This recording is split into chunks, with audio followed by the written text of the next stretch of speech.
Jesus says, I am the bread of life. All about Jesus is about bread and life. Bread and life. Where he was born, Bethlehem, it means the house of bread. He was born in the house of bread, Bethlehem.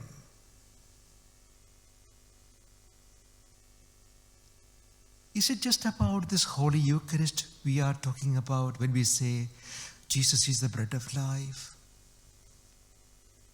Of course, here we have a communion. Receive Jesus, the bread of life. But is that all? Didn't the Lord say, you cannot live by bread alone? It means having communion in the Holy Eucharist is not enough. You'll be shocked to hear that. The Lord said, my words are spirit and life. My words are spirit and life. So to have a life, you need something more than having just receiving the Holy Communion.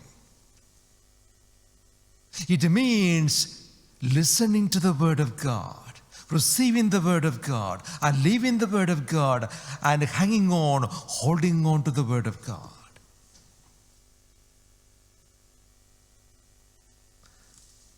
I suppose you heard today's first reading.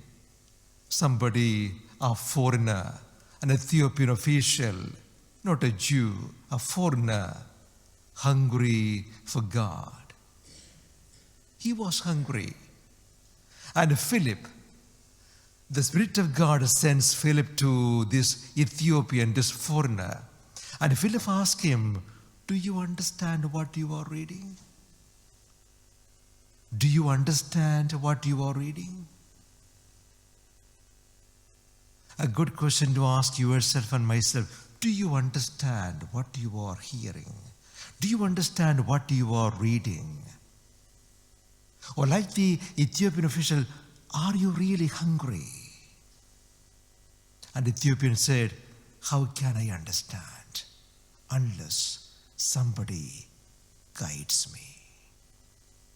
What it means is, you and me, we all need the Spirit of God to understand the Word of God. We need the Spirit of God, the mind of God, the wisdom of God to understand the Word of God. See, every time we listen to the gospel or to anybody preaching, our prayer should be, Lord, speak. Your servant is listening.